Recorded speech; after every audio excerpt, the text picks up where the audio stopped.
Welcome back to the podcast. It's been almost 2 years since I've done this podcast, and that's because I was setting up this studio that you probably can't see right now, but you'll see it in all of the future podcasts because this is where we're going to film them. This is Vitality NYC. We do cryotherapy. We have an infrared sauna on my right, a cryo sauna on my left. We have 3 treatment rooms here where we do colon hydrotherapy, and it took a long time to really get our groove and get things going. And I've spent a lot of time setting this place up and did not have a lot of time to do podcasts. So I wanted to get things rolling again. We filmed and recorded 3 podcasts in 2017, and one's actually about to happen now, the third one with Chef Pete Cervoni. But this podcast number 21, is with my boy Dennis, who created some promotional videos for Vitality, actually. And I've known Dennis since I was a teenager, and our friendship had nothing to do with my lifestyle and diet and things I was into. It just had to do with the fact that we both grew up in Staten Island and we were 2 creative types, and we came from the same network of friends. So Dennis was filming these promotional videos for Vitality, and he came to a Q&A night that I was doing. And he came to shoot some B-roll. And while he was there listening to me do this Q&A, I said some things that sort of affected him. And he started thinking about the way he was eating, the way he was living. And he made some really profound and dramatic changes and did them consistently for almost a year now. And I invited him on the podcast because he's super cool. And I wanted him to kind of tell me a little bit about that process, not just like what happened with him physically, but he was telling me about his transition into dating life, being vegan, and he's also quit drinking recently, or not so recently, but a couple of years ago. So being sober, being vegan, and then trying to function in the world. So anyway, we had a good time. We talked about all sorts of shit. So anyway, I hope you guys enjoy this. It's the first podcast back, many more to come in 2017-18, and let's jump right into it. This is how deep I go back into like vegan nerddom and natural living.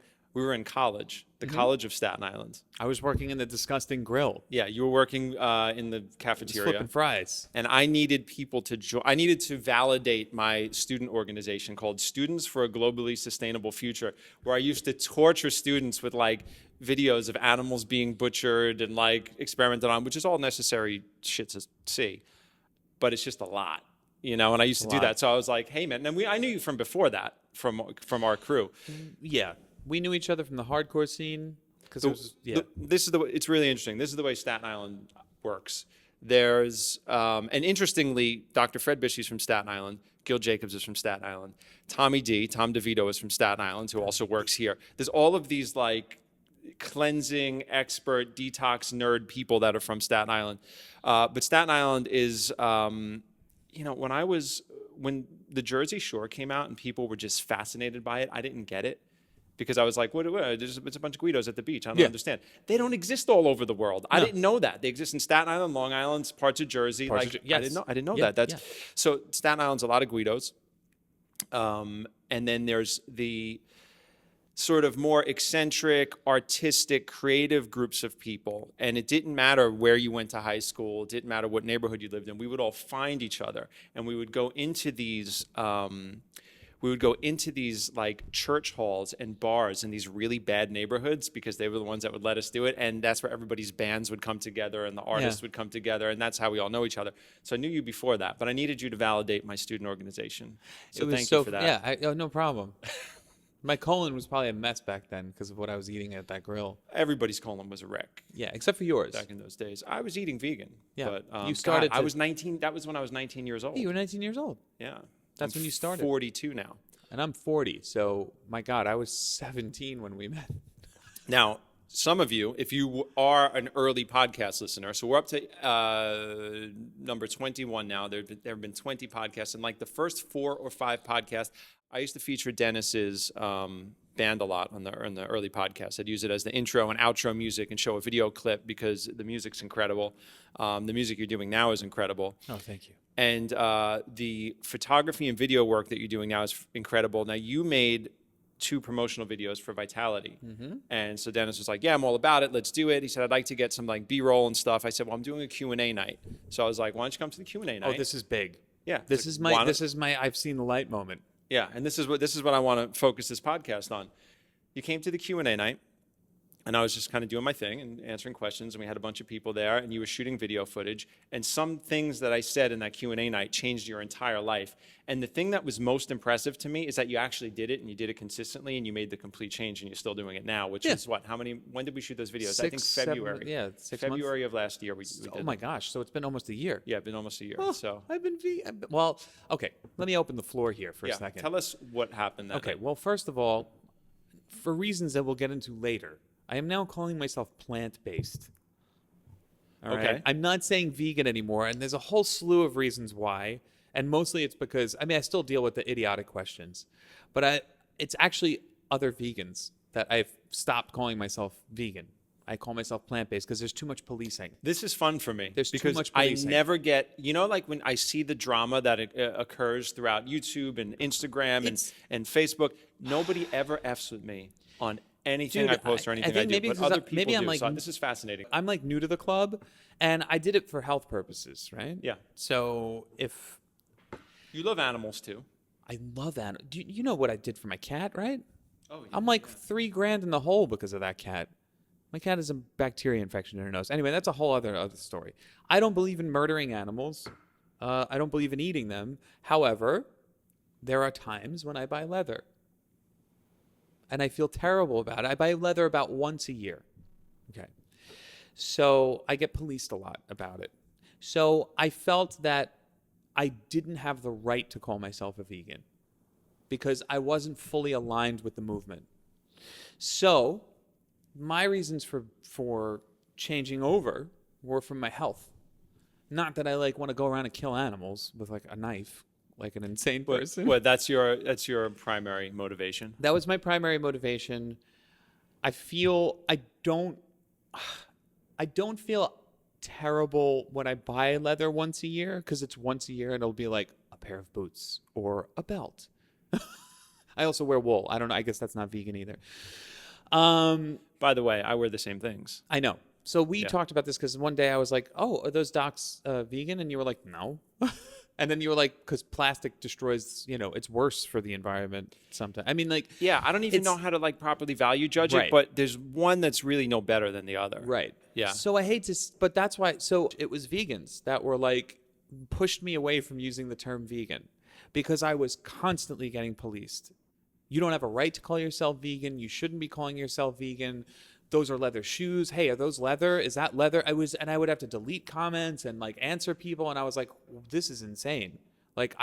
So I felt, I understand that movement and I couldn't align myself with it because I don't fully, it is a movement that is it encompasses a lot. So now I say I'm plant-based. I don't eat animals. I don't, I choose to eat plants because they're good for me. So that was one of my first revelations of the year of being vegan / raw plant-based. I love fucking with that movement because I've been and not to pull rank here, but I've been vegan for 22 years. Yeah, usually anywhere between 16 to 18 years longer than most of the people in that movement. Right. I don't believe that human beings are naturally vegan. I think it's a good thing. I think it's only a result of the fact that we have agriculture and civilization and we don't have to use the natural world to get our food. So it allows us to create more nutrient-dense food that we don't have to, where we don't have to hunt and kill animals. Mm-hmm. It allowed our population to grow to a place that if we did all try to rewild ourselves, which is a movement right now, if we did try to do that, we would just try to imagine New York City deciding to live off the land and hunt and gather. We would just decimate the East Coast or within a matter of months. How can we even do that? We'd be eating each other at some point. There's you can't, that's like people who move to Gowanus. I'm like, so I guess I should go back to, let's backtrack, right? Let me go back to the night. The night that you had the big revelation? Yeah, the night that you... Let's go back to that, but let's talk about this just to get the vegan thing straight. I'm not knocking vegans in any way. No, but here's the big vegan illusion. Yeah. And obviously, I think it's a good thing. I'm wearing a Sea Shepherd shirt. I been eating vegan for 23 years. That, by the way, is one way to say it. I eat vegan. I eat vegan. I do.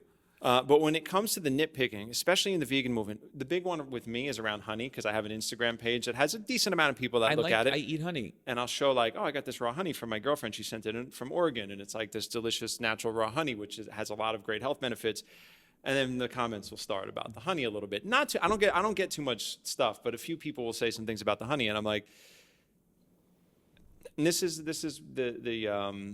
like the vegan illusion around things.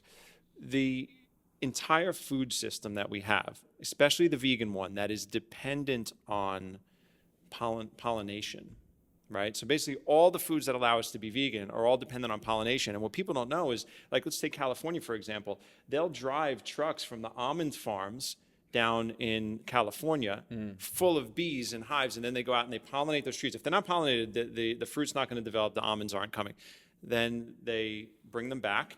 They drive them up north. They go up to Southern Oregon, where they're going to pollinate the pear trees. And people have a whole industry based off of, creating honey and moving bees around to pollinate all the vegan foods that we eat. So it's like our entire system is based on bees. But it's not based on bees in the natural world, because we're not getting all of our food from like either foraging or permaculture or small gardens. We're getting it from mega farms, right? And usually the vegans that are very judgmental are from the cities. They have no connection to nature whatsoever. But I found that the judgment, because I said, like, on my Instagram profile, I was like, photographer, Buddhist, director, vegan. Now I just say plant-based. I changed it from vegan to plant-based because it was like the vegan police were on me for everything. And I was like, okay, I need to change that term. And I don't think it's right to like vegan shame people. Do you know what I mean? Like, especially because it's like 30 steps in a good direction for the planet and for animals. And it's I got to nitpick that person. Right. Yeah. So what happened that night that you came to see me speak? Wow, that was huge. I can't believe it was like a year ago, man. Almost, yeah. Almost a year ago. So, I came to see you speak. And at that time, I was intermittent fasting. And that was the beginning of my journey with food. But I started to lose weight because that was my initial thing. Like I was like, man, I used to be skinny. Now I'm bloated. I don't like the way I feel. So I was like, oh, intermittent fasting sounds something like I could do. So I was doing intermittent fasting. I would fast 16 hours a day. I still do. I don't eat I'll stop eating. I'm done eating today. It's 7. I'm done. Which is incredible to do, by the way. Yeah, it like giving the body a break and not eating. Yeah, yes, it's absolutely incredible. It gives your body finally has a moment to say, oh, this is what I'm supposed to be doing, not digesting that 8 pounds of pizza you just ate. Yeah. So the problem is, though, I was breaking fast with like an entire pizza. Yeah, not the ideal way to break. Not the ideal way to break. But I was still losing weight. So I was like, oh, this is working, and I feel good. Then I come to your thing, and I was doing some B-roll. And you said something the thing that you said that hit me is you want to put food into your body that leaves good stuff in you and also leaves your body and doesn't stay there and create waste. That's when the light bulb went off. That's when I said, I've been doing this thing all wrong. Now I got to up my game. And the next day I went vegan. I did it for like 3 weeks. And remember, I got like deathly ill. Fever, everything, and you texted me and you got like, deathly well. I got deathly well. Yeah. Let me rephrase. I got deathly well. Fever, aching, coughing, everything. Just all good signs. All good signs. Like chunky, like popcorn lung. Like it was just. I was like, what is going on? Lost my voice. I was like this for 3 to 5 days, and I kept texting. I'm like, dude, is this thing gonna go away? You were like, embrace it. You're gonna feel great afterwards. And I did. And everything after that was like smooth sailing. I haven't been sick in a year. I have had no allergies. All of my pain and inflammation is gone. I had plantar fasciitis. It's gone. The self-correcting mechanisms of the body when you start to eat natural food or fast, and it's absolutely incredible. I used to have really messed up teeth. People think I wore braces. I didn't wear any braces. I mean, my bottom are kind of a mess, but like the top, I had a big gap between my teeth and the front. I just started eating well. I dropped a bunch of weight. My teeth shaped up. It's incredible. There's a lot of studies. Dr. Weston Price, we used to travel the world and look at the teeth of all of these different indigenous cultures. And when he was doing it, I forgot the year, but it was in the late 1800s to early 1900s, I believe, when he was still looking at these cultures, there were still a lot of indigenous cultures scattered throughout the world. Not all of them were vegan. I don't think any of them were vegan, actually. But they all ate like whole foods. If they ate animals, they ate all the different parts of the animals. They ate a lot of raw and processed food from the earth. The teeth were incredible. Didn't matter how much they brushed them. Some of them had like crap all over their teeth. Yeah. Very few cavities. Yeah. Perfect teeth. Yeah. They ate healthy fats, mineral-rich foods, and the self-healing mechanisms are exceptional. It's when we amazing. get back to the diet and lifestyle that the body was meant for. It's incredible. And I'll tell you what else happened too is my relationship with food changed. So I don't eat as much. And dude, this shit that I hear from people. Okay, you got to hear this one. I've been waiting to tell you this one. This is the most recent thing that someone said to me. Oh, vegans have to eat more, or people who are raw-based or plant-based, they have to eat more, right? Because their brain doesn't function as well as someone who's eating because the brain needs more nutrients, or the brain needs more fats. They're like, oh, don't you forget things easier? I'm like, what are you talking? Like, what?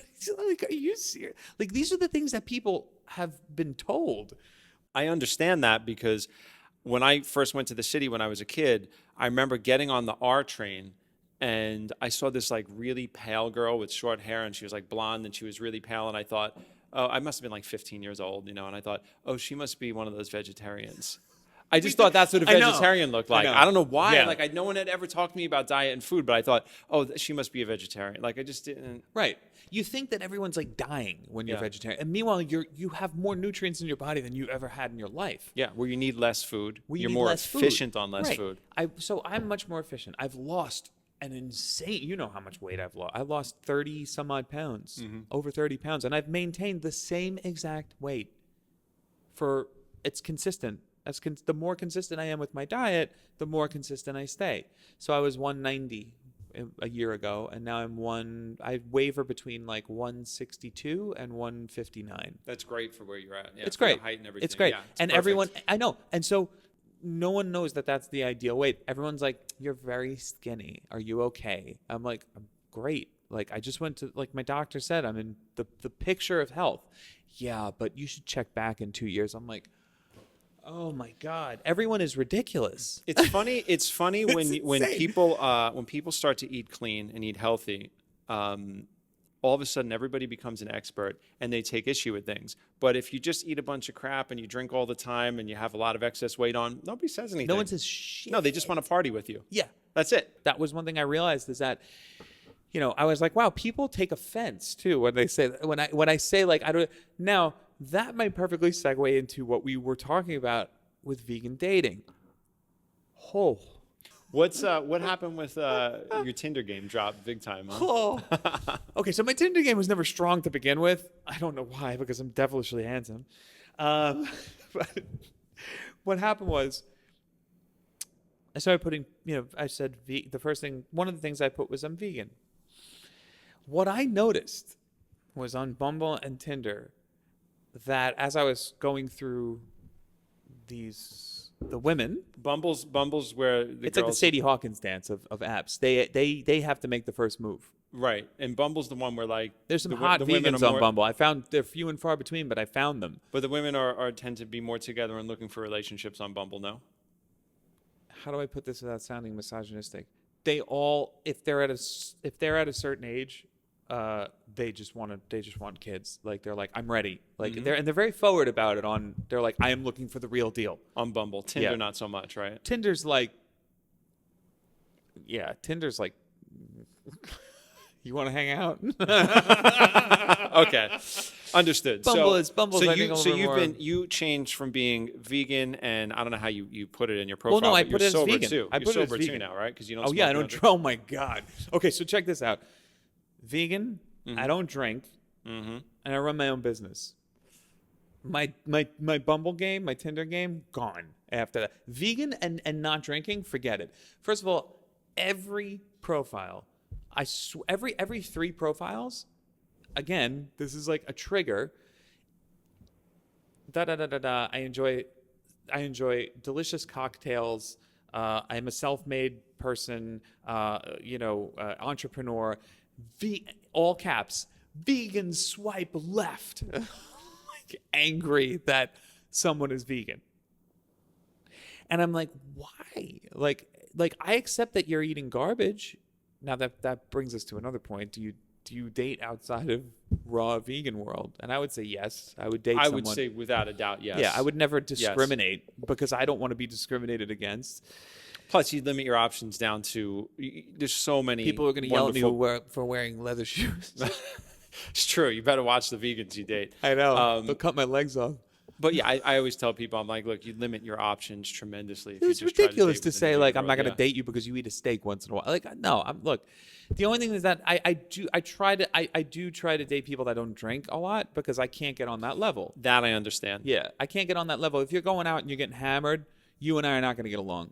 Yeah, one of my ex-girlfriends, you said she hardly drank. She was like really into like just being like into health to some degree, but like she would drink sometimes, and when she did, I'm telling you, like, it just, alcohol lowers vibration so tremendously. I don't like to be around it, you know, and it's just it doesn't.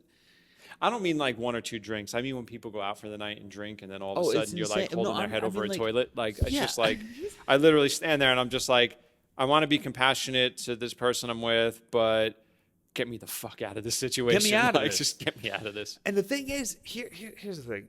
As a guy who, I mean, I actually am an entrepreneur. You know, a lot of people are like, I'm an entrepreneur. I'm like, I actually am an entrepreneur. I'm a photographer, filmmaker. That's how I make my living. I don't do anything else. You're an entrepreneur. You run this business. You have several outlets like this. You know, so I don't have time. Even if I did drink, I wouldn't have time to drink. You know what I mean? Like, I choose not to drink. It lowers everything. And as I'm swiping, everyone's wasted. All their pictures, they're like cocktails, drinks, champagne, cupcakes. I'm like, and they're all in like foreign countries. I'm like, are you rich? Like, how do people? How the fuck are you traveling? Like, I'm like, all right, you're an entrepreneur, right? Most entrepreneurs that I know, like, it takes years for them to make like millions, unless they're app developers and then they strike it rich. But usually they're living off of loans for a while because that's what you have to do to build a business, and they're paying it off in the meantime. But most of these, I don't want to, I hate to say women, but it's true because that's who I'm swiping. But most of the women that I come in contact with, they're like entrepreneurs traveling the world, wearing expensive dresses. And they always seem to be at like an event, like a ball, like a gala. And I'm like, who are you? Like, is this what New York City is filled with? There's a couple, first of all, there's a couple of key things that you've said here. One is, one is New York City. Right. There's a bubble here that is way different than the rest of the country in some places. The other thing is entrepreneur. So a lot of people that choose to be entrepreneurs are, they're not people that do it out of necessity. There's true entrepreneurs that I think just don't know how to do anything else. Like, I almost don't even want to be an entrepreneur, but there are days when I'm like, why am I doing this? What's that? There are days where I'm like, why am I doing this? Right. But then I realize that I don't have to take the subway at 9 a.m. There are things that I don't. There are benefits to what I do, for all of the insanity that goes around, like owning your own business and running your own business, and you're the only person you're responsible. Like, I don't know how to do anything else except for this. This is what I've dedicated most of my adult life to, most of my professional life to. However, and I've observed this a lot, especially in the wellness world of New York City. There are entrepreneurs and authors and various business owners that do come from families with very deep pockets, and they create these businesses that I watch sometimes and on Instagram and stuff like that, and I'm like, watching what they do with their day and how they do it and the programs they create, and I'm like, how do you get this much revenue from like this like circle that you run on Tuesdays, right? Like, I mean, and I know they don't do anything else because I know a lot of these people personally, and I'm just like, how do you have an apartment on the Upper East Side and do this shit? Yeah, how do you do this? Like, I don't understand. Like, I don't get it. I don't get it either.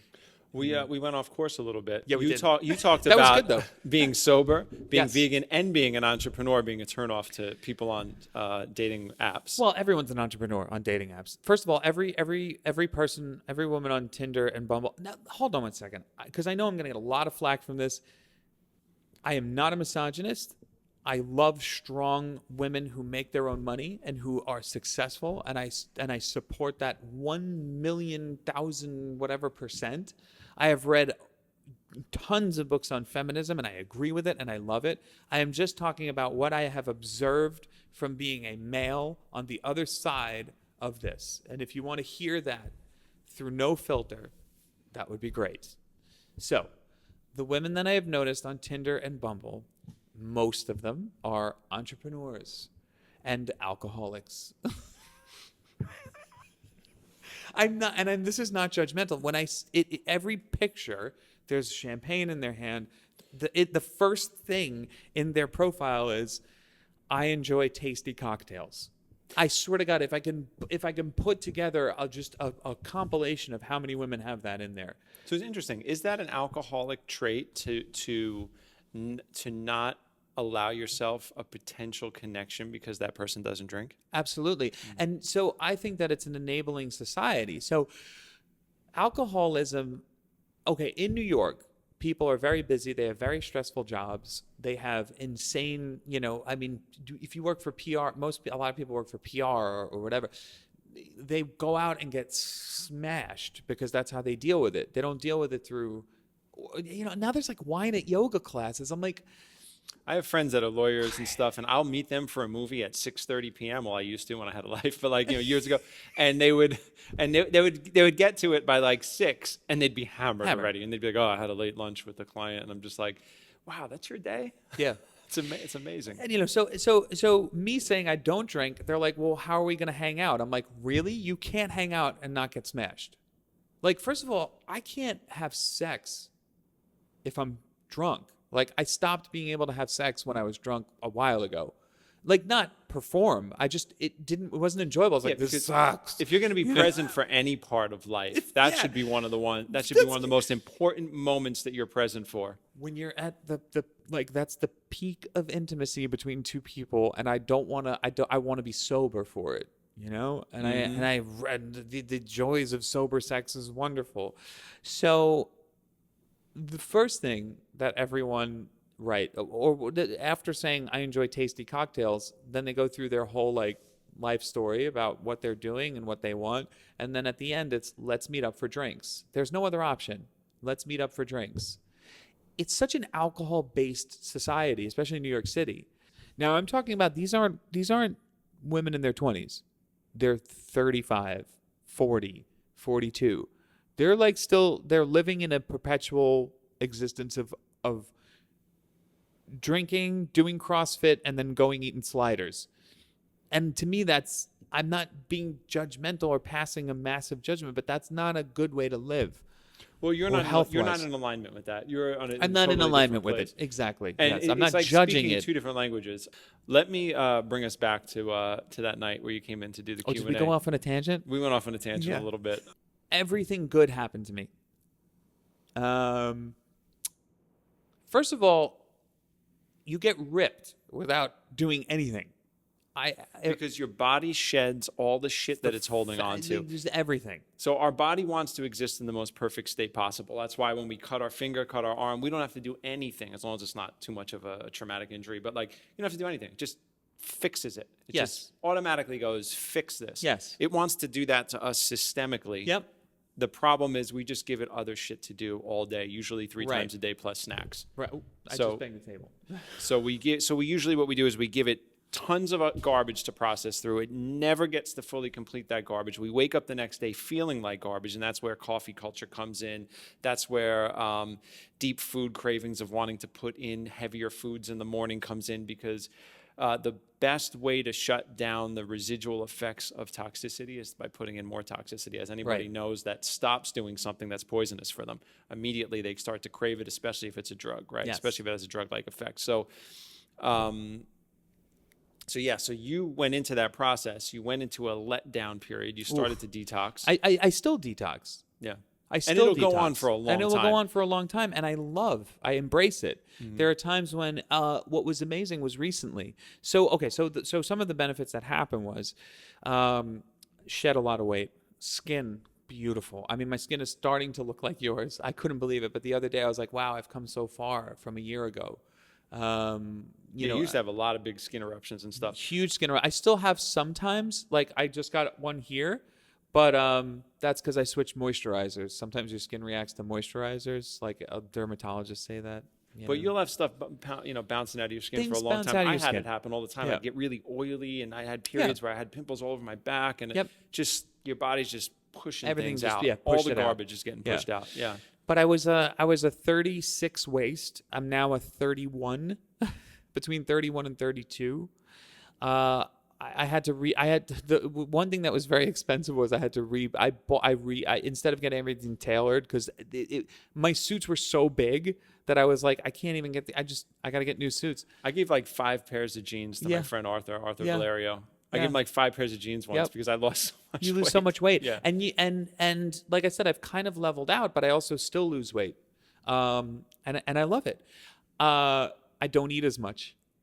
I don't buy as much food. It's less expensive to live. And I feel satisfied all day. There are days when I only crave juice. There are days when I only crave smoothies. I do still eat cooked food once in a while. As you should. Yeah. Yeah. I do eat cooked food once in a while. I'm not one of those cooked food is death people. I do enjoy cooked food, but it's good food. Yeah, a lot of cooked food is healthier than raw food. Right. I know people that eat pints of raw macadamia nut ice cream, and they got these big swollen guts, and like they can't wait to get on the colonic table, but they run away from a piece of steamed broccoli. I'm like, what the fuck are you doing? One Like, of the most they're not perfect. getting it. One of the most perfect things that I love to eat is brown rice and broccoli. That's all the protein that you need in one day, in that. And that's one of my favorite things to eat. I still eat plant-based pasta because I'm a good Italian boy. I still eat plant-based pasta that usually only has 1 or 2 ingredients. That's it. That's my rule. Whenever I'm buying food, if it has more than like 3 ingredients and one of them I can't say, I don't buy it. Because that I learned from you. You look at the label and you're like, I don't even know what that is. I wouldn't put it in my body. And then, like you said, the next day I'll wake up and I'll go until noon and not eat and be fine. I do still drink coffee, which we've talked about. I don't put anything in it, but I still drink coffee. But it's a whole new way of living. I feel lighter. I feel better. Even my hair got thicker. I stopped dyeing my hair. Let's see. Did you have gray? No, but my hair is... So why were you dyeing your hair? Because I've been dyeing my hair since I was 19 years old, right? I never liked my real hair color. Now that I stopped dyeing my hair and my real hair color is coming out, it's red. My hair's red. Pretty Irish. It's a very metrosexual thing to do. I've been dyeing my hair since I was... First of all, can we just talk about the contrast here of the way you came dressed in here and the way I'm dressed tonight? Okay. So I'm excited. It's fall. Okay. I am a man of the cloth, not a priest. I am a man who appreciates cloth. Particularly well-tailored cloth. And I ran so I out had of all laundry, these so- fall. I had all these fall outfits planned, but it was 80 to 90 degrees until a few days ago, and I was so overjoyed that every time I left the house, I put on one of these outfits, and I'm like, "Yeah, I'm going to do a podcast." You're also talking to someone who sits in his kimono pajamas 90% of the time, editing like a troll in his home. So you look good. No, I'm just teasing you. You look good. I ran out of laundry, and I ended up. Whenever you see me in not a black T-shirt, and there's either some type of band logo or some type of which is also a black organization on it, T-shirt, which is usually a black T-shirt. Yes. I wear black T-shirts, right? All the time. Yeah, it's like it's like your staple. No, yeah, I know. There's a couple of reasons I do that. Number one, I tend to eat fruits and raw juices, and I wreck white shirts. Any shirt that shows my food choices, they just end up on me. So white shirts, I don't own too many of those. You were just drinking the smoothie and it like... Yeah, you saw that before it like splat, and I was like, whatever. So, and the other thing is, when I was growing up, Grease was one of my favorite movies in the world. And the T-Birds all, I the didn't color know black that. and everything. Yeah, John Travolta wore a black T-shirt. That's right, And, with jeans. Yeah. Wow. So that's where that came from. I like it. Ironic that Travolta is one of your go-tos when talking about health too. He is one of my go-tos. Yeah, So funny. I talk about I remember him on Oprah talking about like Hamburgers and he American just loves food. American food or something, and he's like, yeah, just because she was like, because he's I guess I mean, he's much older now, but he's always been in like really good shape and stuff. I think she asked him like, how do you stay in shape? Do you care about what you eat or something? And he was like, Oprah, no, like I don't. Like I just eat burgers and I like that kind of stuff. And you can see it when you look at him from a young man to now. You can see the swollen head. Ben Affleck too. See him when he was in Dodgeball, and he was this like good-looking young man actor. And now he's just like boom with the big puffiness under the eyes, the swollen face. And when he works out, he looks just fat. I was looking on Snapchat today. I have to show you these pictures. I'm going to show you this now, and I took screenshots of this. It's incredible. It's today was the world's, or maybe it was last night, because I don't know what part of the world it was in. It's the world's strongest man competition.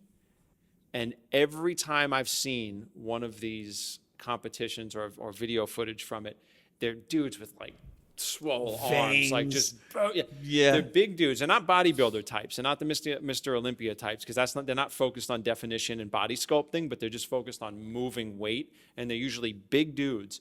But the gut, the swollen, protein-packed, putrefied intestine is fucked. It's so fucked. So I mean, when you think about those drinks and those protein supplements and all that garbage, it's like overdosing. Look at that man's gut. That's disgusting. And but I'm not just trying to make fun of him for having a gut. I'm trying to say like that's horrible. Yeah, just being like training for that and being that strong and being that physical and having this big swollen gut. And the gut is not just like fat. It's not just like fat lining his gut, although there is a little bit of that too. You see the pressure, all the gas and the retention. It's the retention. It's like when you can go like that and like the gut is almost hard.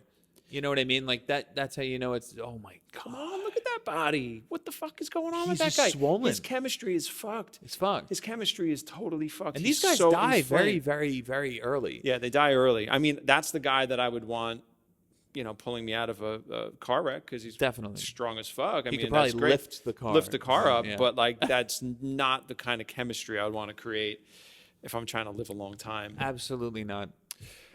So before we get out of here, tell Yes. me The Weeknd. Oh yeah, Your film that won all the awards just hit Amazon Vimeo Prime. It's included in Amazon Prime, so you can watch it for free. You can watch it for free actually with a commercial too, even if you don't have Prime.